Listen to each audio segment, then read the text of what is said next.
Welcome to Revive Ministries Podcast. As we enter the February, we're reminded of all the expectations February may bring. In the States, we have Valentine's Day, but also significant history. And February 16th, when this video will be available, actually in 1914, was the first time a flight between Los Angeles and San Francisco took place. It's sometimes notable of some of the achievements we have made. And some of those achievements, a lot of those achievements come with our support and the connections that we have. Today we have a new guest. His name is Daniel MacQueen. Thank you so much for coming on and sharing your insight, Daniel, and just being part of the discussion. Hey, pleasure to be here. Thanks for having me. I just want to give a disclaimer for those who are watching in the States. If you are in crisis and you are the National Suicide Lifeline is 988 now. I do encourage you to find what resources are there available wherever you are listening from. I'm going to start off with a quote. I know people say it better than I do. So just to spark our conversation, Daniel, it's from Sean Stephenson. He says, communication is merely exchange of information, but connection is exchange of our humanity. What comes to mind when you hear this quote? Can you say it one more time, please? Communication is merely an exchange of information, but connection is an exchange of our humanity. What comes to mind when you hear this quote? I think taking the time to really listen to someone and understand where they're coming from and not trying to put your own values or interpretations on what they're saying, but really kind of listening to what they're saying and empathize with what they're saying makes connection real for me and maybe for other people as well. Yeah, I feel like a lot of times we may be, we may have the context from our own experiences, but a lot of people have different contexts, different values, different beliefs. And a lot of times when we don't communicate, if we think we're so right, we don't communicate. We're just sharing information. We're not even connecting in that regard. Daniel, I want to ask you, and we're going to hear a little bit more about your story later on. When thinking about the idea of support this month, I'm really trying to emphasize, a lot of times it's just, talking about the individual or that significant other. But when you think about support, what has positively impacted you to maintain that connection in your support, and what has not helped you when connecting with your support?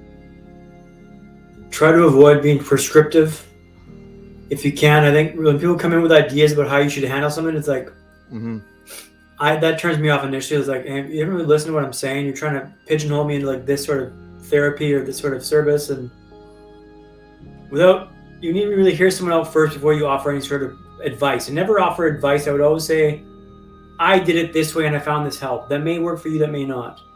But never say you should do it this way, because when someone tells me you should do something, I tell them immediately, like, yeah, cool, I'm not going to do that. Like, it's just like out of spite, maybe. But like, it's like, it rubs me the wrong way, and I think it rubs people the wrong way if you do that, because it's very prescriptive and very, not belittling, that's the wrong word, but like you're kind of demeaning their experience by not allowing them to share it. And I feel like it kind of generalized the issue. A lot of times, whatever people are going through, a lot of people won't understand what you're going through, period. So the fact that they're going to go ahead and say, this is what you should do, case in point, doesn't make you feel, at least for me, when I hear that, I don't feel hurt at all. I feel like they're just trying to quickly answer my question, my problem that I've been ruminating for a while, and they're going to be like, hey, this is what you should do. But they don't take the time to understand the context or even listen to me when it regards, because when it comes to finding what answers, it's led by you. It's not led by someone else. A person could give you advice, but really their advice, they know, at least for me, working with people in the mental health field, is it's client-centered. It's led by the person themselves. So I could be like, hey, this may be helpful, but the choice is ultimately always yours of what you want to do and not to do. Does that make sense? That makes sense, yeah. Daniel, a lot of times when I have new guests, I want them to have the opportunity to share a little about your story. So the floor is really going to be yours right now. I wanted you to kind of share what brought you to where you're at, and anything you feel comfortable sharing with those listening today. So go ahead, Daniel. You have the You have the, yeah, go ahead. Sorry. Thank you so much. Thank you so much. So I guess what makes me interesting and different is I'm a traumatic brain injury survivor. I had a brain hemorrhage in 2014, which taught me a lot about life. And I'm kind of on the speaker circuit now, sharing those lessons learned and offering some perspective. I'll detail that for you in just a second. I was living in London when this happened, so jolly old, working in a tech company for Hootsuite. Professional services, so training clients, setting them up, enjoying life, lots of like big nights out, cafe culture, food out, enjoying life in London. It was quite fun. I was in my 20s. And I started having these headaches that were horrible, and they got worse over a few weeks. I was taking painkillers like candy for them. My head was pounding. My vision would turn spotty and sometimes go black, and I knew something was wrong. I went to A&E twice, which is accident and emergency in the UK. Which is like ER, I guess, in the States. They thought it was vertigo, and they sent me home. But they told me if the headaches were to continue, I should get my eye checked at an optometrist. It's kind of like a throwaway comment. So the headaches persisted. The vertigo medication they gave me didn't work. I decided, I'm getting my eyes checked at an optometrist. Let's see what he says. Midway through the exam, he stops it. He gives me a sealed envelope and he tells me to go directly to Moorfields Eye Hospital, a big eye hospital in the city. Which I did. Well, sort of. I first stopped at home to grab a book, a Jack Reacher book by Lee Child, a bite to eat, and a phone charger, as I was determined to figure out what was going on, what was wrong with me. They ran the same test at Moorfields Hospital and escalated me at Charing Cross. It turns out I had a dangerous buildup of pressure in my brain caused from a non-cancerous cyst. Turns out I needed brain surgery the next day. Turns out my world was about to change. I was in the air, or my mom was in the air flying to London on June 21st, 2014. When I was on the operating table, something went wrong and I had a massive bleed in the brain. A brain hemorrhage. I was in a coma for 4 weeks when my mom landed, but was in and out of consciousness for months after this. Things were dicey, touch and go. When I was in a coma, they had to keep my core temperature down below 40 degrees, otherwise there'd be brain damage. So they used ice blankets above and below me to keep my core temperature down. This led to violent shivering. This lasted on and off for about a week. My family says it was horrible to watch. When all was said and done, I was learning how to walk, talk, and smile again. That's kind of the crux to the story there. But it's been an uphill battle ever since to kind of get myself back to work, back to walking again. I want to share one story, if I may, with you and your audience about perspective shifting. Would that be okay? Yeah, go ahead. So in order to walk in Tooting Broadway, I had to shift my perspective. So Tooting Broadway, South London. For those of you that don't know, South London, Tooting Broadway specifically is what they call up and coming, which means it's a bit dodgy, a bit grimy.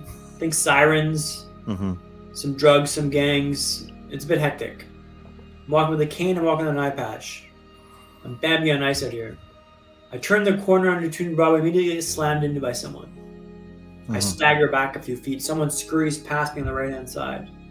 I'm walking around, someone's been stabbed on the sidewalk, and after a few days of this, I'm thinking, this is a pretty wild place to learn to walk, man. And after a few days of this, I was really dejected, really down. Like, this is the worst place to learn how to walk in the world. This place sucks. They bump into you, they crash past you. Can't they see I'm trying to walk here? Can't they see I'm trying here? And then one day, my perspective shifted. Maybe this isn't the worst place to learn how to walk in the world. Maybe this is the best place.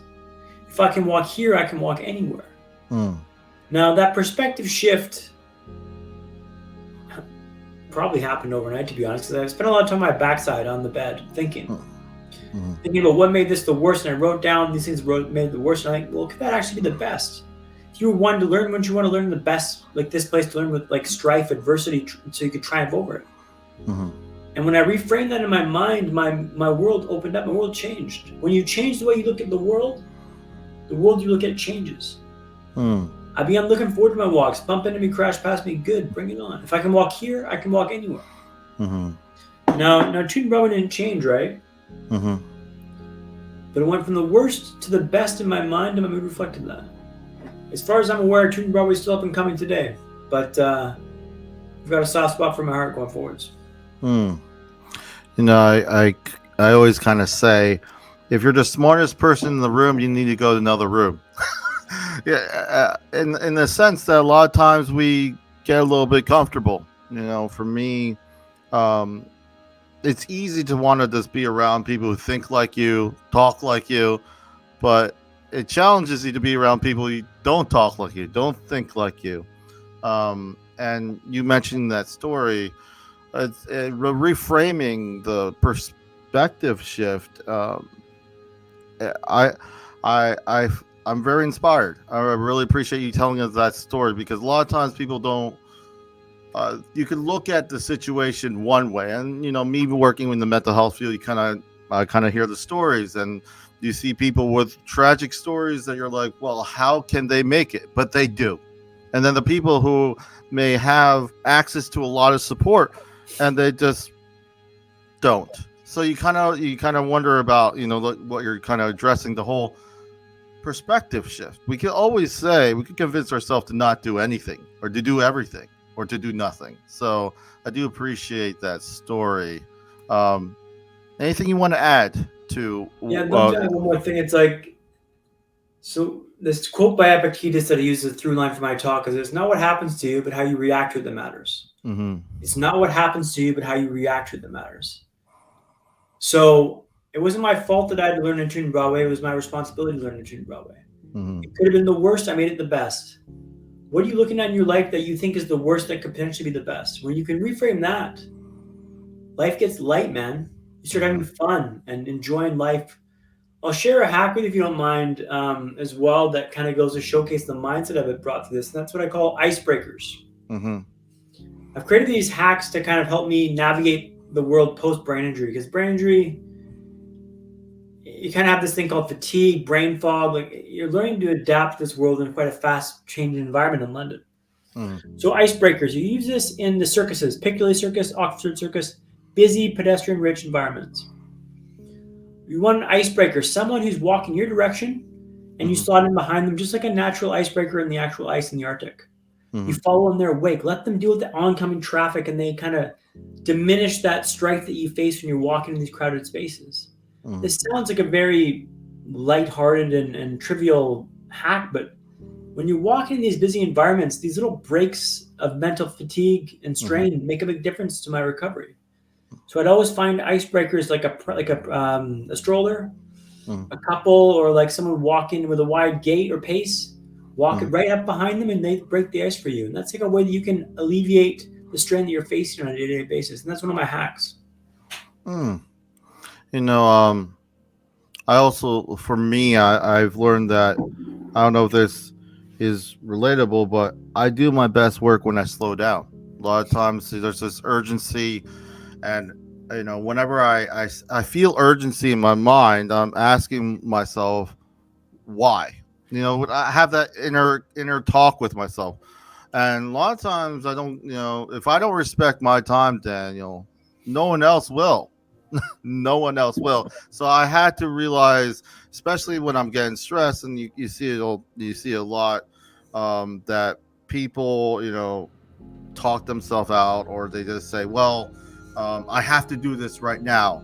Well, a lot of times, if you like you mentioned hacks, if I realize that I'm getting overburdened or I'm getting super stressed, I have to slow down and give myself and respect myself, respect the idea that I need to assess what's wrong with me. I need to self-reflect and reframe what is going on, and not just be pushed forward by the urgency that's coming externally, not from myself. So for me, I had to learn similarly, but obviously different, to adjust and to adapt to what is my triggers, what is my issues, that I know if I'm doing all this stuff and I'm doing great work despite myself, I'm going to be useless to anyone else. So that's something I've learned, to understand when I feel urgency, I stop and I recognize and I address why am I so urgent at this moment. But I don't know if that relates, but yeah. I want to ask you, one thing. This is not really you to reflect, just to kind of emphasize to those who are listening, but this quote kind of caught my eyes when Veronica Togoliva. I'm really bad with these last names, but it says, to know yourself, you must sacrifice the illusion that you already do. I had this conversation that our lives, who we are, is always kind of unfinished. So a lot of times we kind of reassess what our priorities are, where we're at. So in that concept, I will know myself at this moment if I take the time, but my priorities and what my vision and what's important to me will change 5 years from now.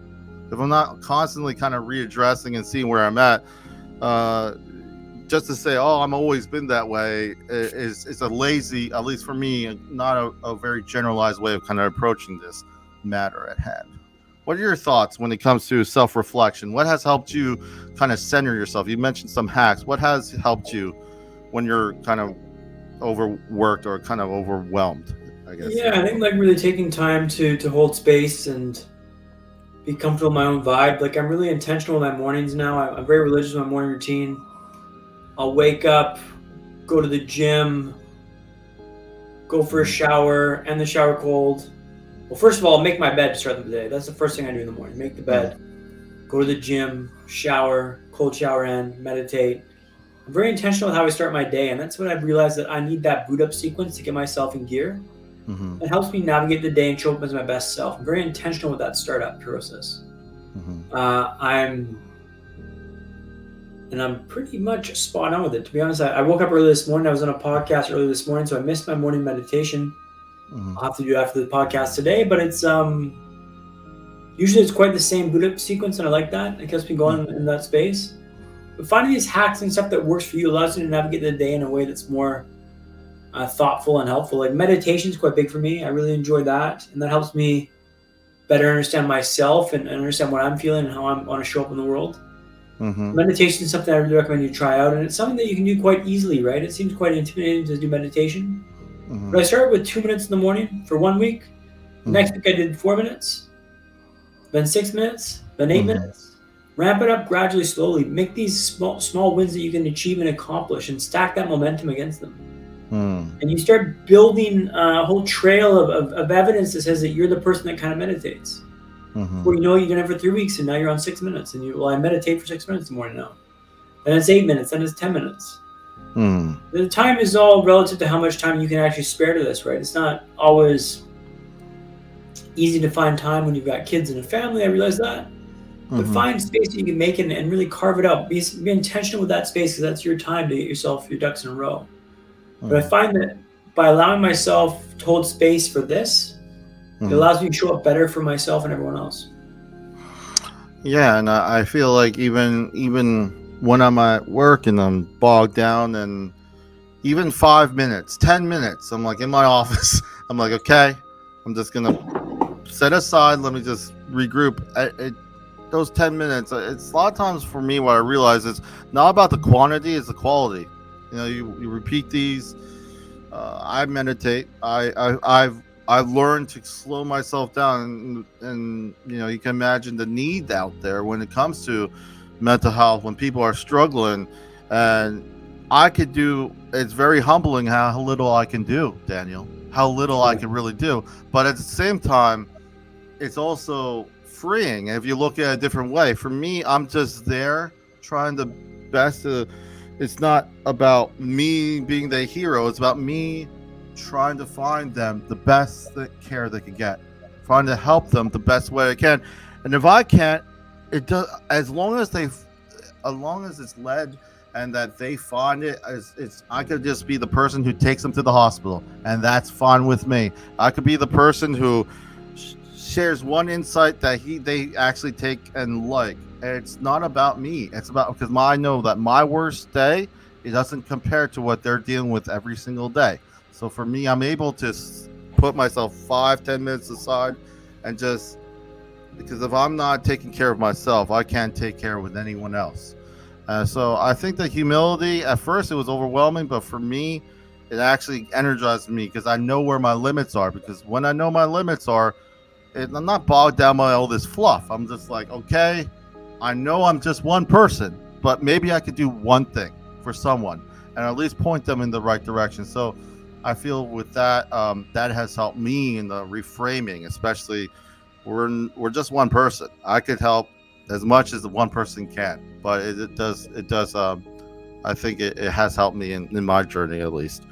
Anything? Go ahead. Can I add one question for you? Like, obviously, do you pass along a lot of podcasts as resources to any of your clients? Like, this Uh, might help you with motivation or reframing stuff in perspective. I'm just kind of curious to know what kind of assets you pass along to these guys. like I don't like to reinvent the wheel. So if they like podcasts and they ask me, I'll share some podcasts that I feel will be helpful. But when it comes to resources and maybe something tangible, maybe they're trying to find some resources to get them get back to work, or maybe it's just they need assistance because they're a little bit financially struggling, or they just need some access to care that they don't have because they're limited resources. So that's some ways I sometimes help, and other ways is just connecting them, linking them to other services around the community. And for me, it's really guided by them, but really it's also just helping them where I can, if that makes sense. I don't know if That that makes sense. Yeah, thank you. I want to ask you, Daniel, what have you seen personally that helped build a better self? Where I know you kind of mentioned meditation. Is there any things that has helped you or has not helped you kind of get into this routine? It has been, like you mentioned, very helpful for you doing the whole morning. Is Yeah, there anything else? so self-awareness is quite a big thing, and I think I'm pretty self-aware now, but that's been a lot of effort to do that. And one way I've done this is I've asked my manager to give me a SWOT analysis, a strength, weaknesses, opportunities, and threats analysis. Mm-hmm. And you can do this with friends or a boss or a colleague, and they just kind of showcase, some blind spots you may have as regards to what, your strengths are, your weaknesses are, your opportunities and threats. Mm-hmm. Stuff to be aware of that people notice this is like a weakness or an opportunity or a threat. And by understanding that, you can make steps to improve that or mitigate that risk. Mm-hmm. Those have been very helpful for me to understand, how I show up and how I am perceived by others, and just help me better understand those blind spots that I may not otherwise know about. Mm-hmm. I want to.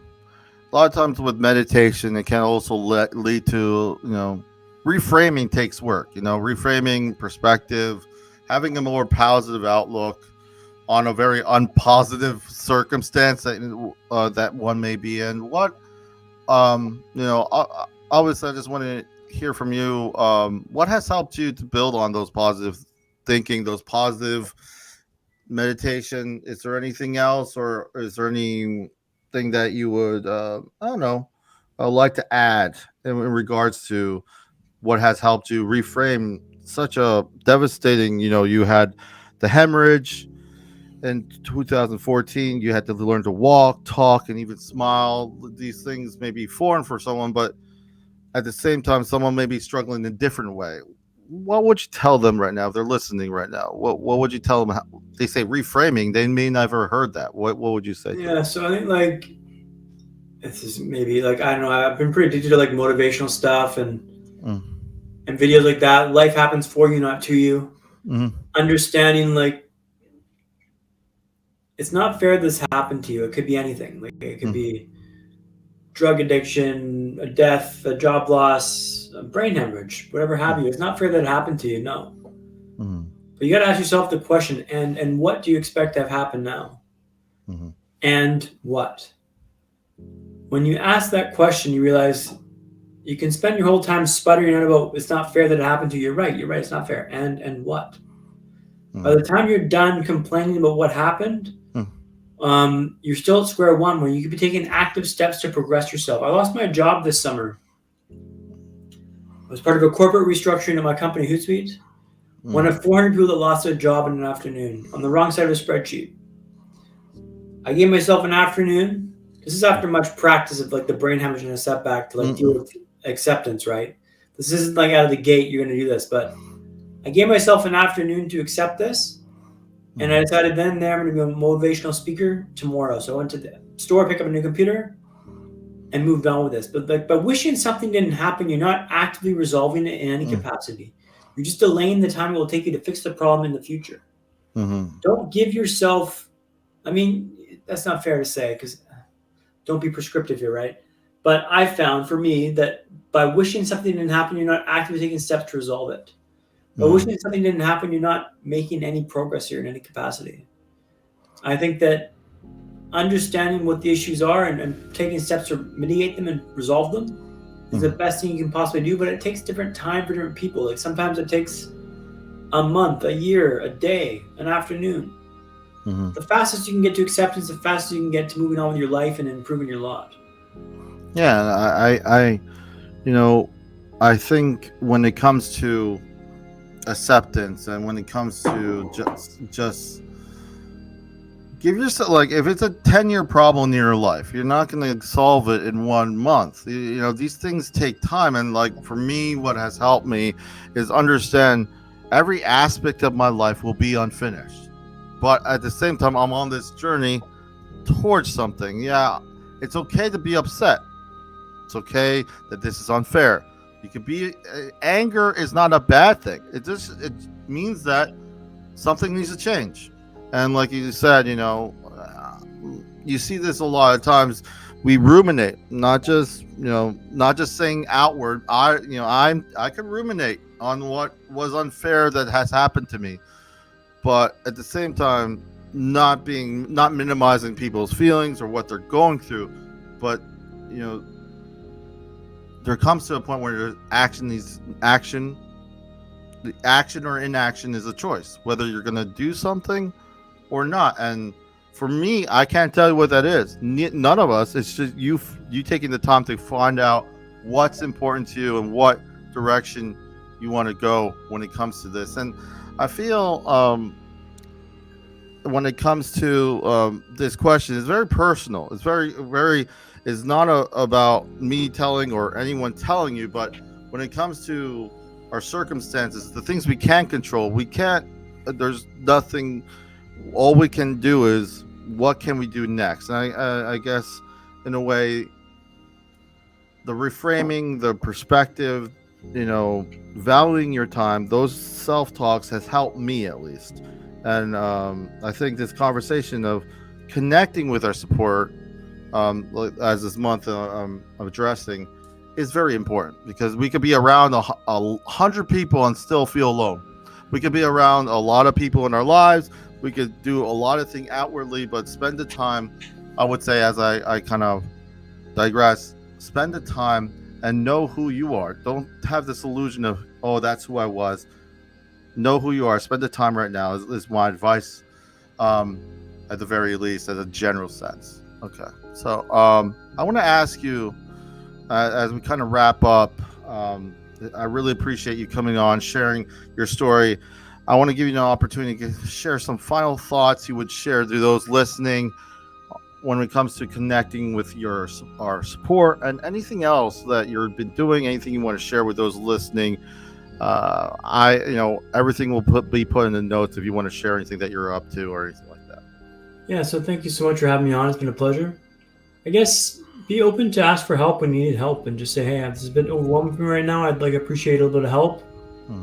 Don't exhaust that, or don't strain that too much, but be okay to ask. I'm a bit stressed right now, a bit overwhelmed.